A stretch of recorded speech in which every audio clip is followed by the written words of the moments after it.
మహాపరిశుద్ధుడైన మా కన్న తండ్రి, మహోన్నతుడ, దయగల దేవ, కృపగల ప్రభువా, మీ పవిత్ర నామానికి స్తుతులు స్తోత్రాలు చెల్లిస్తున్నాం. ఆకాశ మహాకాశములకు సృష్టికర్త, మీ సన్నిధి కాంతి మా మీద ప్రకాశింపజేస్తూ మీ సన్నిధాన వర్తనులుగా మమ్మల్ని నిలువబెట్టి విలువైన మీ జ్ఞానము చేత మమ్మల్ని అభిషేకించి వాడుకుంటున్నందుకు, నడిపిస్తున్నందుకు స్తోత్రం తండ్రి. ప్రభువా, మీ నామం గొప్పది, మీ నామం ఉన్నతమైనది.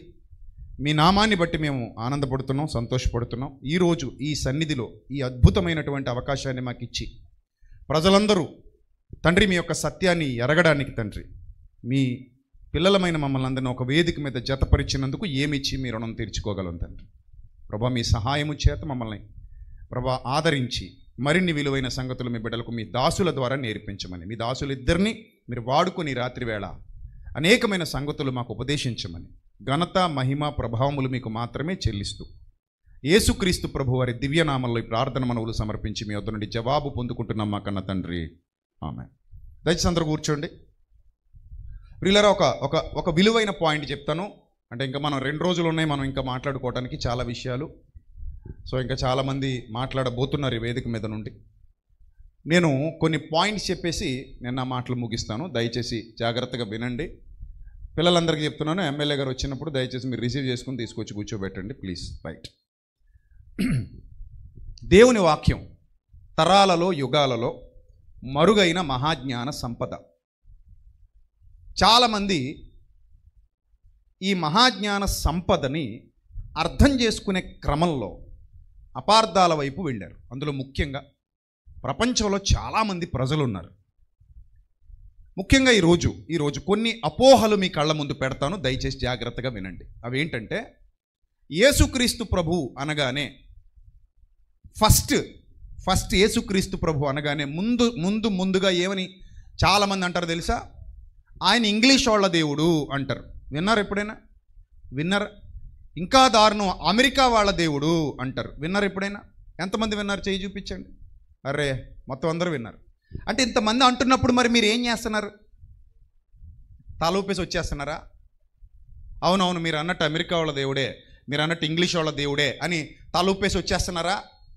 ఏమైనా చెప్తున్నారా? ఏం చెప్తున్నారు? ఎస్, ఏం చెప్పాలంటే నిజం చెప్పాలి. యేసుక్రీస్తు అమెరికాలో పుట్టల.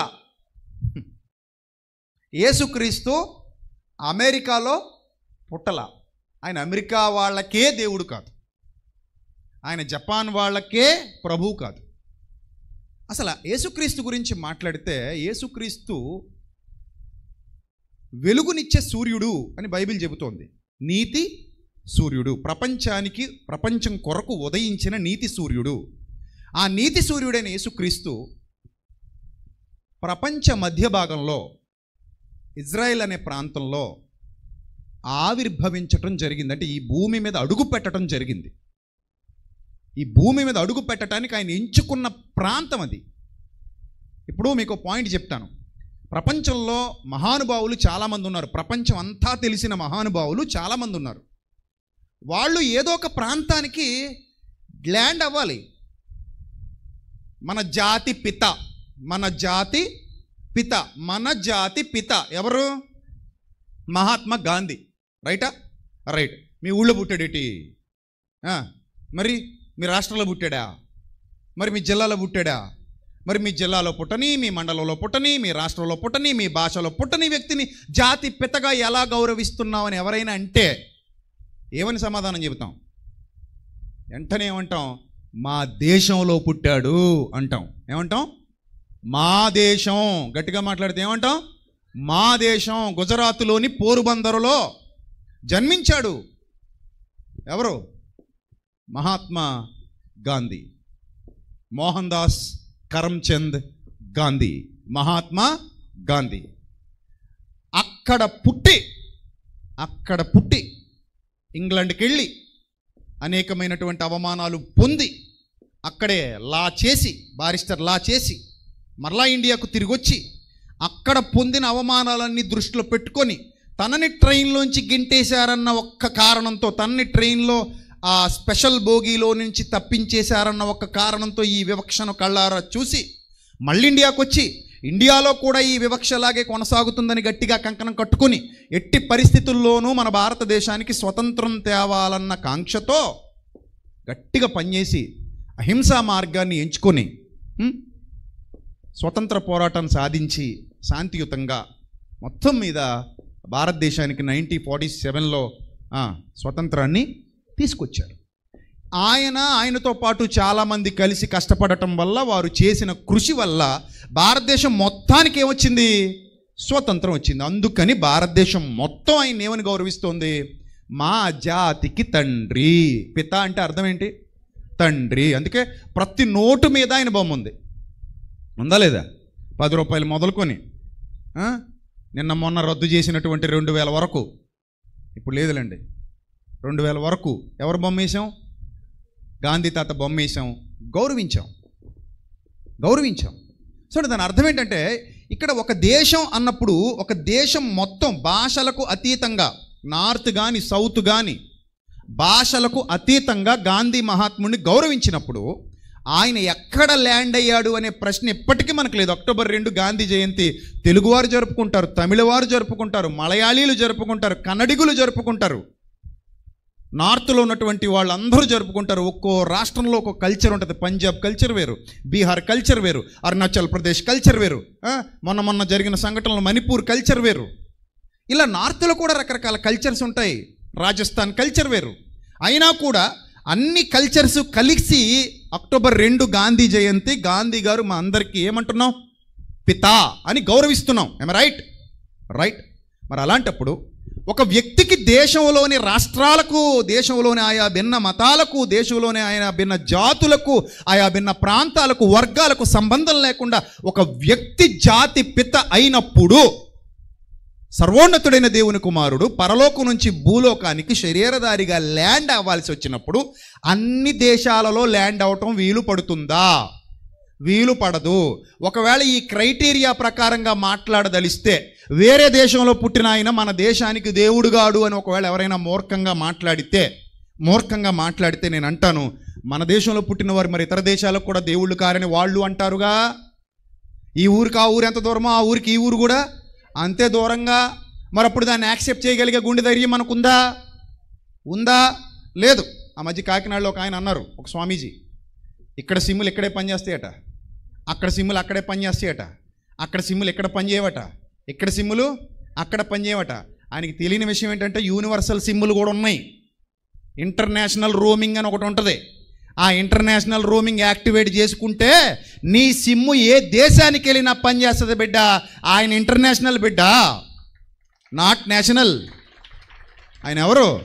ఇంటర్నేషనల్. సో కాబట్టి ఆయన ల్యాండ్ అవ్వాల్సిన చోట ల్యాండ్ అయ్యాడు ప్రవచనానుసారంగా. అదే ప్రవచనాల్లో బెత్లెహేమని లేకుండా బలభద్రపురం ఉందనుకోండి, ఇక్కడే పుట్టేవాడు యేసు ప్రభు. అదే లేఖనాల్లో బెత్లెహేమని లేకుండా హైదరాబాద్ అని ఉందనుకోండి, యేసు ప్రభు ఎక్కడికి వచ్చేవాడు? హైదరాబాద్కి వచ్చేవాడు, హైదరాబాద్లో ల్యాండ్ అయ్యేవాడు. సో కాబట్టి ఆయన ఎక్కడ ల్యాండ్ అయ్యాడు అనేది ముఖ్యం కాదు, ఏం చేశాడు అనేది ముఖ్యం. ఎక్కడ ల్యాండ్ అయ్యాడు అనేది ముఖ్యం కాదు, ఏం చేశాడు, ఎందుకు వచ్చాడు అనేది ముఖ్యం. సో కాబట్టి ఆయన అమెరికా వాళ్ళ దేవుడు అంటే అది చాలా ఏంటది? అబద్ధం. అది అబద్ధం. అలాంటి మాటలు మనం వినొద్దు, అలాంటి మాటలు మనం పట్టించుకోవద్దు. అలాంటి మాటలు చెప్పే వాళ్ళను దయచేసి ప్రోత్సహించొద్దు. అది వారి అజ్ఞానం కనుక ఆ అజ్ఞానాన్ని మీ విజ్ఞానంతో పారద్రోలండి. సాత్వికముతో మిమ్మల్ని హేతువడుగు ప్రతి ఒక్కరికి సమాధానం చెప్పటానికి ఎల్లప్పుడూ ఎలా ఉండమన్నాడు? సిద్ధంగా ఉండమన్నాడు. పేతురు చెప్తాడు చాలా ధైర్యంగా, సాత్వికంతో మిమ్మల్ని హేతు అడిగే ప్రతి ఒక్కడికి సమాధానం చెప్పడానికి ఎల్లప్పుడూ ఎవరిడి బ్యాటరీలా ఉండాలి, సిద్ధంగా ఉండాలి ఓ క్రైస్తవుడా అని దైవ గ్రంథం సాక్షాత్తు సెలవిస్తోంది. అలాగే గాంధీ గారు తన ఆటోబయోగ్రఫీలో రాసినటువంటి విషయం కూడా మీకు గుర్తు చేస్తున్నాను. కొండ మీద ప్రసంగం, మత్తయి సువార్తలో 5వ అధ్యాయంలో ఏదైతే ప్రసంగం రాయబడిందో కొండ మీద ప్రసంగం, ఈ కొండ మీద ప్రసంగం మనసు పెట్టి వింటే మారణ హోమాలు జరగవు, ఏ దేశంలో యుద్ధాలు జరగవు, ఎక్కడ అశాంతి నెలకొనదు. అంత చక్కటి విషయాలు లార్డ్ జీసస్ క్రైస్ట్ ప్రబోధించారని సాక్షాత్తు మన జాతి పిత కితాబిచ్చారంటే దాన్ని బట్టి మీరు అర్థం చేసుకోండి, నీ కుడి చెంప మీద కొట్టువాని వైపు ఎడమ చెంప కూడా తిప్పు అన్న మాట గాంధీ గారు ఓన్గా చెప్పింది కాదు. దానికి ఇన్స్పిరేషన్ ఇచ్చింది lord Jesus Christ. That is lord Jesus Christ. దానికి ఇన్స్పిరేషన్ యేసుక్రీస్తు. దీన్ని బట్టి మీరు అర్థం చేసుకోవాలి, ఆయన ఎంతో మందిని ప్రభావితం చేశారు, ఆయన ఎంతో మందిని ఇన్స్పైర్ చేశారు.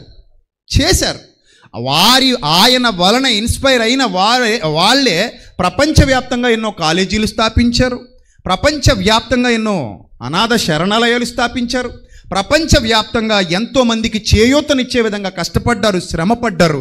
దీనంతటికీ మోటివేషన్ ఇచ్చింది, దీనంతటికీ ఇన్స్పిరేషన్ ఇచ్చింది, దీనంతటికీ బ్యాక్గ్రౌండ్గా ఉండి పాటుపడింది ఎవరు అంటే సాక్షాత్తు యేసుక్రీస్తు. అలాంటి ఆయన్ని పట్టుకుని అమెరికాకు పరిమితం చేసేస్తే ఏమైనా బాగుందా? అయినా నాకు తెలియక అడుగుతాను, ఒకవేళ యేసు ప్రభు అమెరికా వాడే అనుకుందాం, కాసేపు అనుకుందామండి. అయితే ఏంటి, సూర్యుడికి దేశంతో పని ఉంటుందా?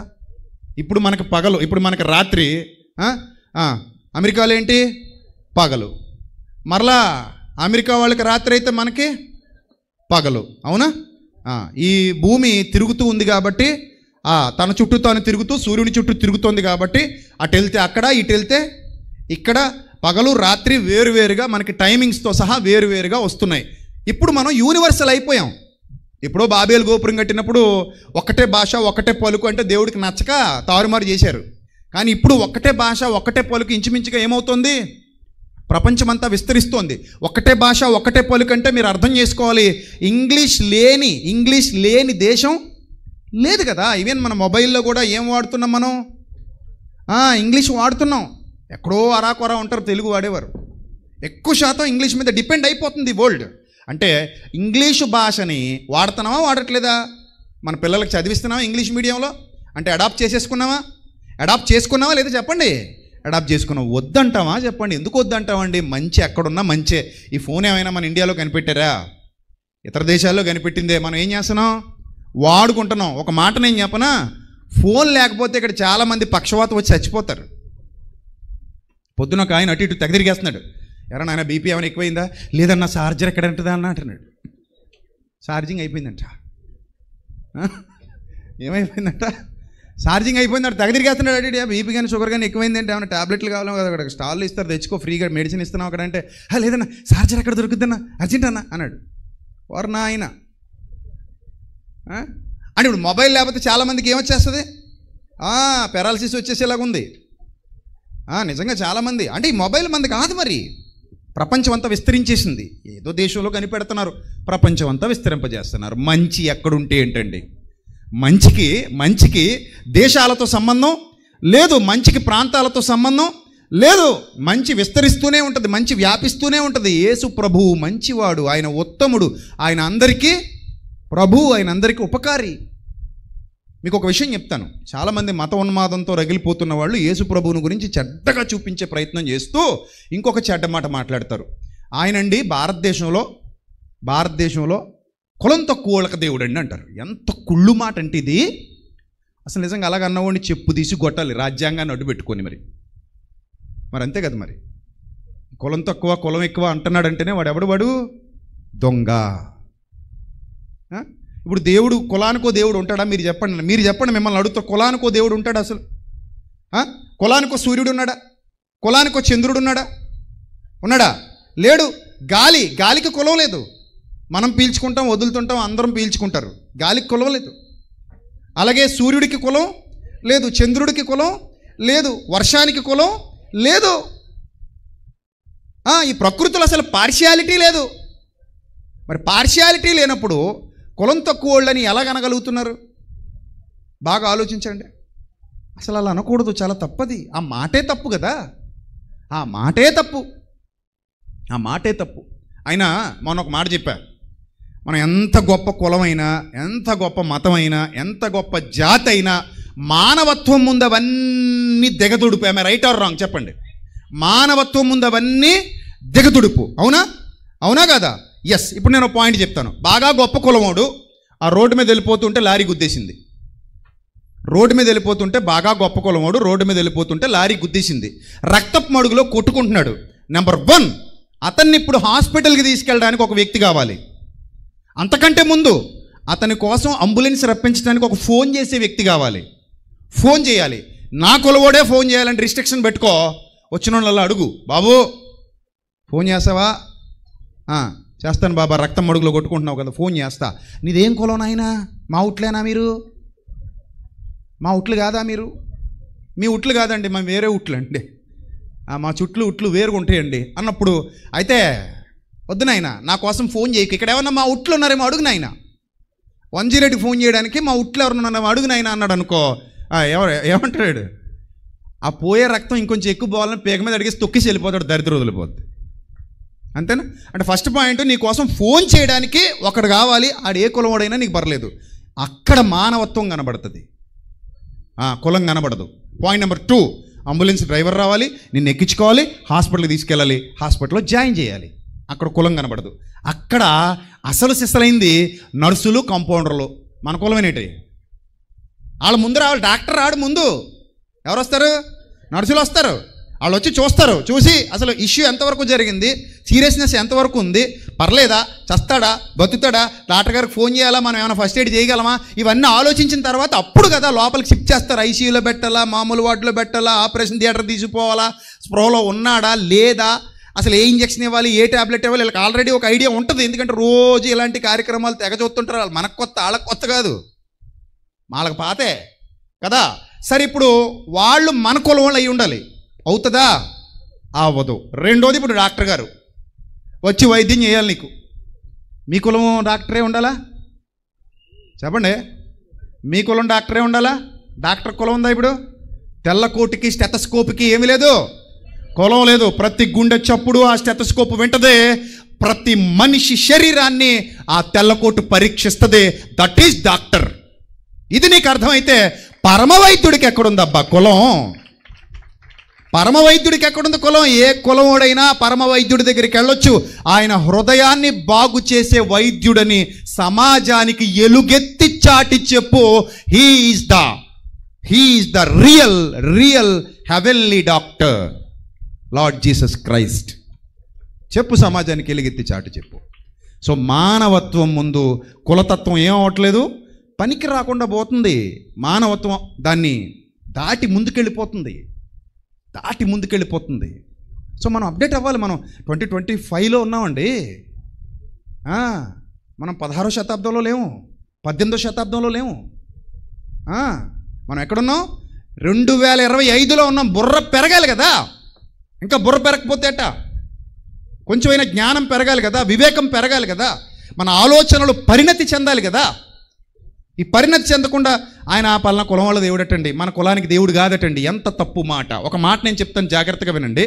ఒకవేళ యేసుక్రీస్తు స్టేటస్ చూసి నమ్మాలి అని ఎవరైనా అనుకుంటే కనుక, ఆల్రెడీ ఒక ఆయన అన్నాడు, ఆయన మాకు దేవుడు ఉన్నాడు, మా దేవుడు నిండుగా బట్టలు వేసుకుంటాడు, మీ దేవుడు గోచిగుడ్డ వేసుకుని ఎక్కడట చెక్క మీద వేలాడాడు అన్నాడు ఒక మూర్ఖుడు. ఆ పేరు ఎందుకులేండి. సో ఆయన అంటాడు, చెక్క మీద వేలాడండి అంటాడు. ఆయన బట్టలు రోమ సైనికులు పంచుకున్నారు, దౌర్భాగ్యుడా. అది యేసుప్రభు అంటే. ఆయన గోసిగుడ్డ పెట్టి తిరగలేదురా నీచుడా. ఆయన బట్టలు రోమ సైనికులు పంచుకున్నారు. అది ఆయన క్యాపబిలిటీ, అది ఆయన గొప్పతనం. అంటే దాన్ని బట్టి మీరు అర్థం చేసుకోండి. శిలువ మీద ఉన్నప్పుడు ఆ విధంగా తనను తాను రిక్తునిగా చేసుకొని సర్వమానవాళి పాప ప్రక్షాళన కొరకు తన ప్రాణత్యాగం చేస్తున్న క్రమంలో అంతగా తగ్గించబడ్డాడు తప్ప, పిలాతు ముందు నిలబడి ఏమన్నాడు తెలుసా? ఏంటయ్యా నీ స్టేటస్, నిన్ను రాజు రాజు రాజు రాజు అంటున్నారు, నువ్వు నిజంగా రాజువేనా అని అడిగితే ఆయన అంటాడు, ఎస్ నీవన్నట్టు నేను రాజునే, నా రాజ్యం ఈ లోక సంబంధమైంది కాదు, నేను వేడుకొనలేకపోతున్నాను. ఒక్కసారి కానీ నేను వేడుకుంటే 12 సేనా వ్యూహాల కంటే ఎక్కువ సైన్యాలు నా తండ్రి పంపిస్తే రోమా సామ్రాజ్యం కోకటి వేళ్లతో సహా పెకిలించబడుతుంది. అది నా పవర్ అని చెప్పాడు ఆయన. ఆయన స్టేటస్ గురించి మాట్లాడుకుంటే స్టేటస్ విషయంలో కూడా చాలా గొప్పడైన. ఏంటయ్యా ఆయన స్టేటస్ అంటే, ఈరోజు ప్రపంచ అగ్రరాజ్యాలకు విజ్ఞానాన్ని అందిస్తున్న యోధ జాతిలో పుట్టిన యోధా గోత్రపు సింహం ఆయన. మరి ఇంకేంటి ఆ మధ్య మన ప్రధానమంత్రి గారు పొగిడారు వాళ్ళ విజ్ఞానాన్ని గురించి. ఆ మధ్య తెలంగాణలో ఒక హయ్యర్ పోలీస్ అఫీషియల్ ఒక ఆయన పొగిడారు వాళ్ళ విజ్ఞానం గురించి. ప్రపంచంలో చాలామంది శాస్త్రవేత్తలు ఉన్నారే, ఇప్పుడు నాకు చూపించడానికి టైం లేదు, స్క్రీన్ మీద చూపించడం మొదలు పెడితే ఆ యోధ జాతిలో పుట్టినటువంటి శాస్త్రవేత్తలు అబ్బో ఇదిగో ఇంతమంది ఉన్నారు. వాళ్ళు నోబెల్ బహుమతులు కూడా పొందారు. ఇంతమంది శాస్త్రవేత్తలు ఉన్నారు. కాబట్టి ఇక్కడ జాతులు, కులాలు, మతాలు మాట్లాడకయ్యా. ప్రపంచీకరణ, ఇదేంటిది? ప్రపంచీకరణ. అక్కడెక్కడో కనిపెట్టబడిన మందులు మనం వాడుకుంటున్నాం. అసలు మనం ఈరోజు ఇంత లైటింగ్ పెట్టుకున్నాం. మనం ఇంత lighting, Thomas Alva Edison bulb కనిపెట్టకపోతే ఎప్పటికీ గుడ్డిలాంతర కింద కూర్చుని ఉండేవాళ్ళం. మనం ఎప్పటికీ గుడ్డిలాంతర కింద కూర్చుని ఉండేవాళ్ళం. థామస్ అల్వా ఎడిసన్ బల్బు కనిపెట్టాడు, ఒకటా రెండా తెగ వాడేసుకుంటున్నాం మనం బల్బుల మీద బల్బులు. అందుకే తప్పుగా మాట్లాడొద్దు అంటాను నేను. ప్రతి దేశంలో మేధావులు ఉన్నారు. మన భారతదేశంలోనూ మేధావులు పుట్టారు, ప్రపంచానికి విజ్ఞానాన్ని అందిస్తున్నారు. ప్రతి దేశంలోనూ శాస్త్రవేత్తలు ఉన్నారు, ప్రతి దేశంలోనూ గొప్పవాళ్ళు ఉన్నారు. దీన్ని మతంతో లింక్ పెట్టకూడదు. మత ఛాందసవాదం మనకి పనికి రాదు. మనకు అందరు కావాలి, మనం అందరిని ప్రేమించాలి. అందుకే యేసుక్రీస్తు ప్రభువు కూడా అందరికీ ప్రేమను పంచాడు. మానవత్వానికి పరాకాష్ట, దైవత్వానికి పరాకాష్ట కంటే పరాకాష్ట. ఆయన అంత గొప్ప దైవత్వాన్ని రుచి చూపించాడు. తన సామర్థ్యం ఉండి కూడా చెయ్యనివాడు ఆయన కదా హీరో. అంటే చేతిలో కత్తుండి నరికేసేవాడు హీరో కాదు. కత్తితో శిష్యుడు నరికేస్తే కింద పడిన చెవి తీసి మరలా అతికించాడు చూడు, దట్ ఈజ్ హీరోయిజం. అరే నాయన, నీ కత్తిని వరలో పెట్టు, నేను నరకలేకనా, నేను తీసుకురాలేకనా, నేను చంపలేకనా, ఏడు చంపేయడం పొడి చేయడం అనే పెద్ద కొనుక్కొచ్చేది ఏంది? అది పవర్స్ ఉన్నా కూడా వినియోగించలేదు చూడు, దట్ ఈజ్ రియల్ హీరోయిజం. చేతిలో పవర్స్ ఉన్నాయి, చెవి అతికించినోడికి బుర్రలేపేయడం పెద్ద విషయమా చెప్పండి? చెవి కింద పడిపోయిన చెవి తీసి అతికించినోడికి తలకాయ లేపేయడం అన్న పెద్ద విషయమా? కాదు. కానీ ఆ పవర్స్ ఏవి వినియోగించుకోకుండా తన ప్రతి పవర్ని అణిచిపెట్టి నేను వచ్చిన పని ఇది కాదు, ఈ పవర్ని నేను ఇలా యూజ్ చేయకూడదు అని తన ప్రాణాన్ని సైతం ధారపోసాడు చూడు, అది దైవత్వం అంటే, అది ప్రేమతత్వం అంటే. ఇది అర్థమైతే నువ్వు గోచిగుడ్డ పెట్టుకున్నావు, 3 ముక్కల మీద వేలాడావు అంటారా? అనరు కదా. సో ఇన్ని అపార్థాలు ఉన్నాయండి యేసుక్రీస్తు మీద. మరలా చెప్తున్నాను, ఆయన కులం తక్కువ వాళ్ళ దేవుడు, జాతి తక్కువ వాళ్ళ దేవుడో, లేకపోతే కులం ఎక్కువ వాళ్ళ దేవుడో, కుల పైత్యం పట్టినోళ్ళ దేవుడో, జాతి పైత్యం పట్టినోళ్ళ దేవుడో కాదు. ఆయన ఒక దేశానికి చెందినవాడు కాదు. సూర్యుడికి అన్ని దేశాలు ఎలాగో యేసుప్రభువుకు కూడా అన్ని దేశాలు కావాలి. అందుకే సర్వలోకానికి వెళ్ళండి, సర్వ సృష్టికి సువార్తను ప్రకటించండి అని చెప్పాడు ఆయన. అందుకే అన్ని దేశాలలో ఒక విచిత్రమైన మాట చెప్పి నేను ముగిస్తాను.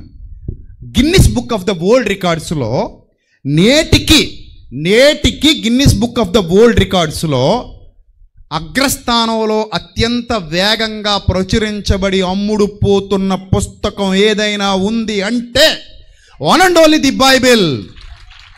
అది one and only the Bible. సరే, దాన్ని బట్టి అర్థం చేసుకోండి, ప్రపంచం అంతా విస్తరించింది దేవుని మార్గం.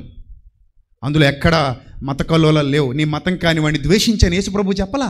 కనాను స్త్రీ వచ్చి స్వస్థపరుస్తావయ్యా అని అడిగితే ఏం చేశాడు?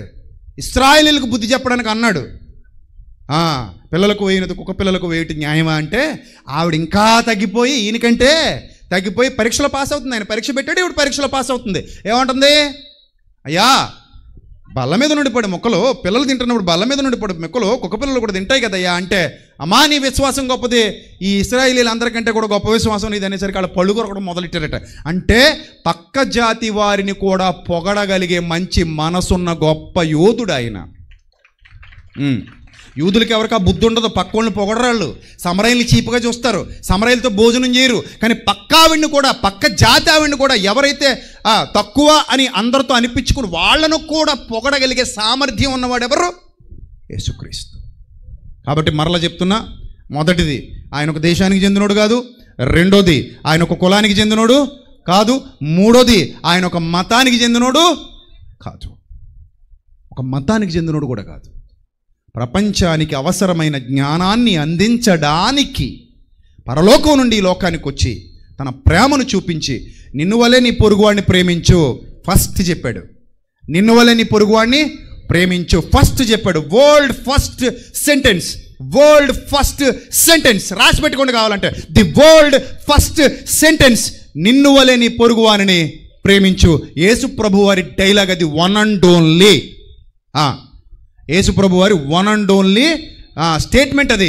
నిన్ను వలే నీ పొరుగు వారిని ప్రేమించు. ఎవరు చెప్పలా. మరొక మాట, ఒక మనిషి పాపం చేస్తే నరికేయాలి, చంపేయాలి, పొడి చేయాలి, అది తప్ప ఏమీ లేదు. ప్రపంచ చట్టాలన్నీ అవే నేర్చుకున్నాయి.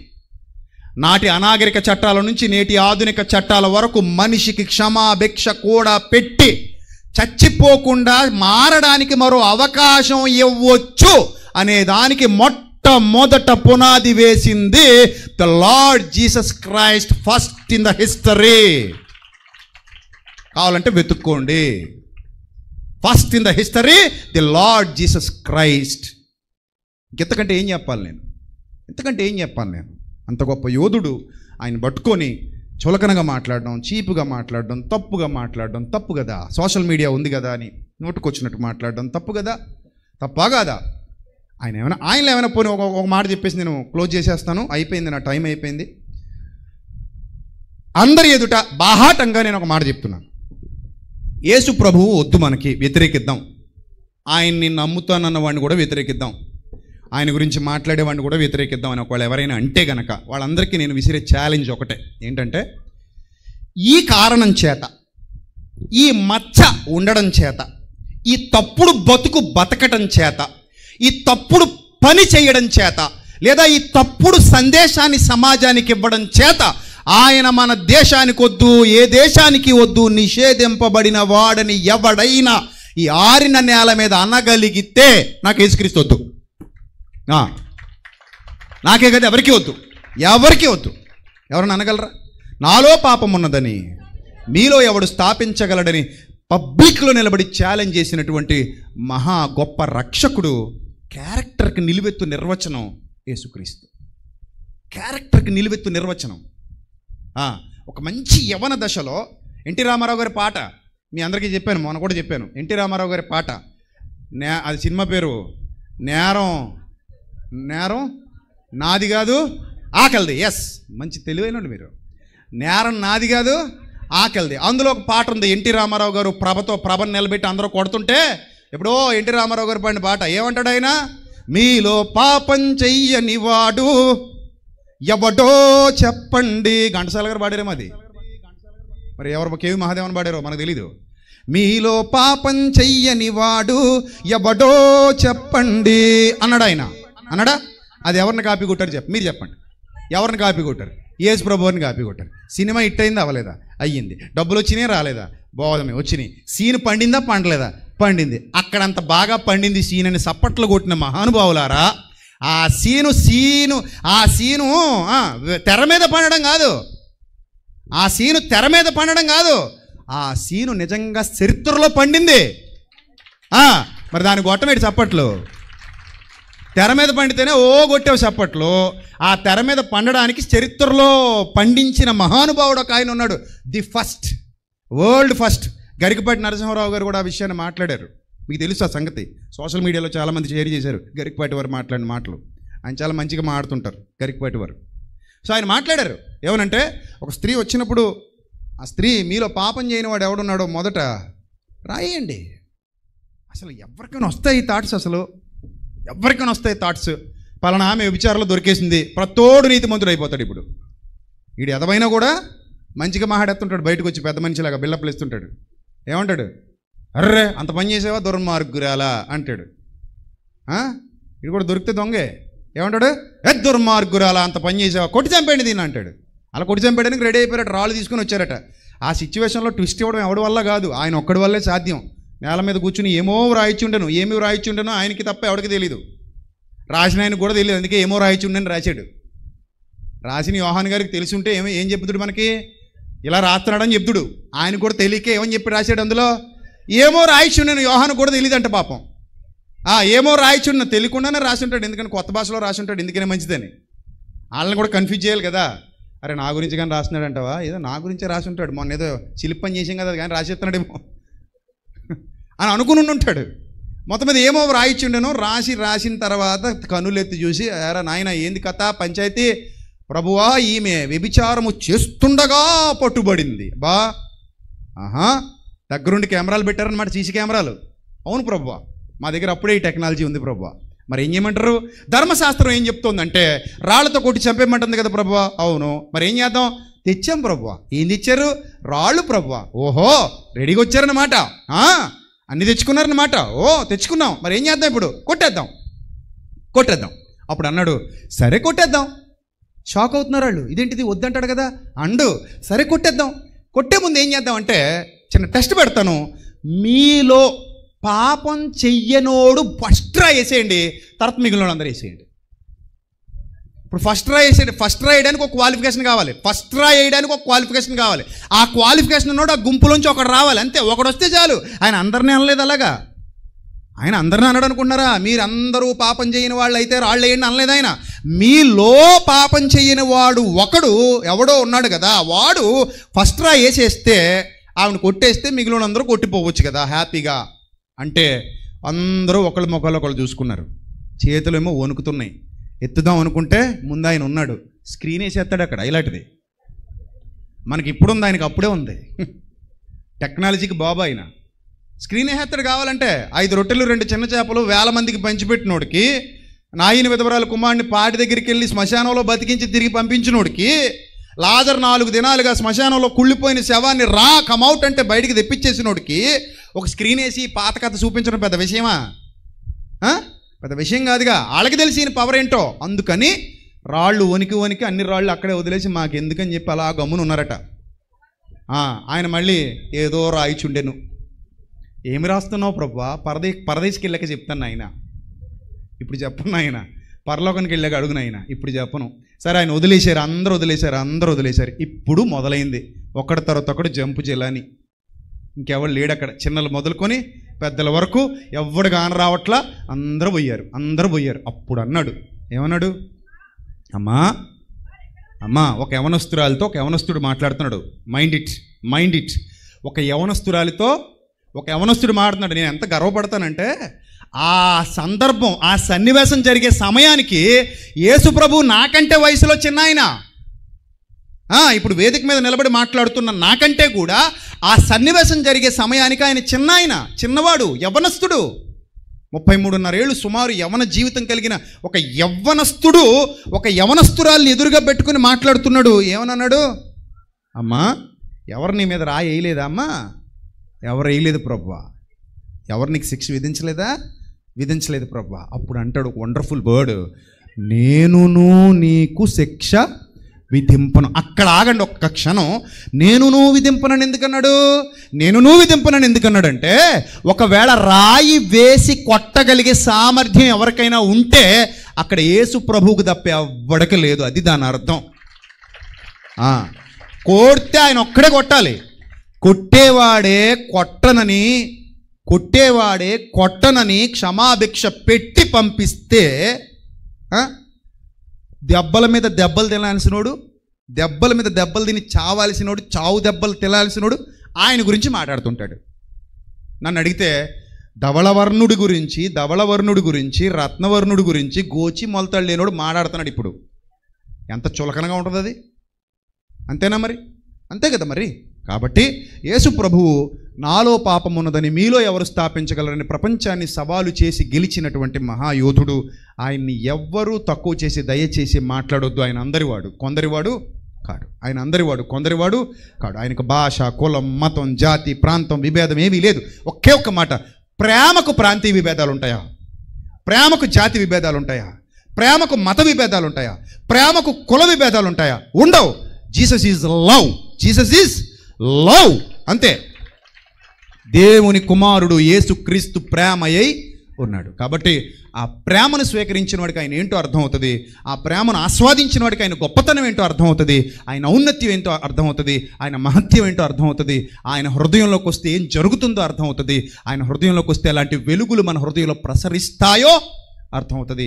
అది అర్థమైన వాడు ఎవ్వడు క్రీస్తును దూరం చేసుకోడు. ఆయన గురించి తప్పుగా ఒక్క మాట కూడా మాట్లాడడు. కాబట్టి ఈ విషయాల మీద మీకు స్పష్టత వచ్చిందని అనుకుంటున్నాను. గనుక ఎవరు హేతు అడిగినా సాత్వికంతో సమాధానం చెప్పడానికి ఎల్లప్పుడూ మీరందరూ సిద్ధంగా ఉండి తీరాలి. ఉంటానన్న వాళ్ళు దేవునికి స్తోత్రం. దేవునికి మహిమ కలుగునుగాక. ఎస్, ఉంటానన్న వాళ్ళు చేయి చూపించండి. అద్ది ఉండండి. నోరు మూసుకొని కూర్చోకండి. ఎప్పుడైతే మీరు నోరు మూసుకొని కూర్చుంటారో శవాలతో సమానం. జీవిస్తున్నామన్న పేరుందిగా. పేరున్నప్పుడు నిజం మాట్లాడడానికి, సత్యం మాట్లాడడానికి ఎప్పుడూ వెనకడుగు వేయాల్సిన అవసరత లేదు. అబద్ధం చెప్పడానికి ఆయాసపడు, నిజం చెప్పడానికి ధైర్యంగా ముందుకు అడిగేయి. అలాంటి ధన్యకరమైన స్థితిలో మీరు అందరూ ఉండాలని కోరుకుంటూ నా మాటలు ముగిస్తున్నాను. తలలు వంచండి, చిన్న ప్రార్థన చేసుకుందాం. మహాపరిశుద్ధుడైన మా కన్న తండ్రి, మహోన్నతుడ, దయగల దేవ, ఇంత గొప్ప వేదిక మీద మీ బిడ్డలుగా మేమందరము సత్యమును నేర్చుకోవడానికి మీరు మాకు ఇచ్చినటువంటి ఘనమైన అవకాశాన్ని బట్టి స్తోత్రం తండ్రి. మీ కుమారుని గూర్చిన నీతి సువార్తను కొద్ది నిమిషాలు మీ పిల్లలకు ప్రకటించడానికి మీరు ఇచ్చినటువంటి అవకాశాన్ని బట్టి స్తోత్రం తండ్రి. ప్రభువా, నా తర్వాత మీ బిడ్డలిద్దరూ, మీ సేవకులిద్దరూ ఇంకా ఘనమైన పరిచర్య ఈ వేదిక మీద నుండి చేయబోతున్నారు కనుక వారి ఇరువురిని మీరు దీవించండి, ఆశీర్వదించండి. మీ ఆత్మశక్తి చేత బలపరచండి, జ్ఞాన వివేకములు దయచేయండి. మీ సన్నిధి కాంతి వారి మీద ప్రకాశింపజేసి వారి ముఖాంతరాలలో నుండి మా అందరితో మాట్లాడమని తండ్రి, రాబోతున్నటువంటి దైవజనులను, రాబోతున్నటువంటి నాయకులను త్వరగా తీసుకుని వచ్చి ఈ కార్యక్రమాన్ని ఘనంగా జరిగించమని, ఘనత, మహిమ, ప్రభావములు మీకు మాత్రమే చెల్లిస్తూ యేసుక్రీస్తు ప్రభు వారి దివ్యనామంలో ఈ ప్రార్థన మనవులు సమర్పించి మీ వద్ద నుండి జవాబు పొందుకుంటున్నాం మా కన్న తండ్రి. ఆమేన్. అందరికీ వందనాలు. May Lord bless you all, love you all. Thank you. God bless you. Thank you.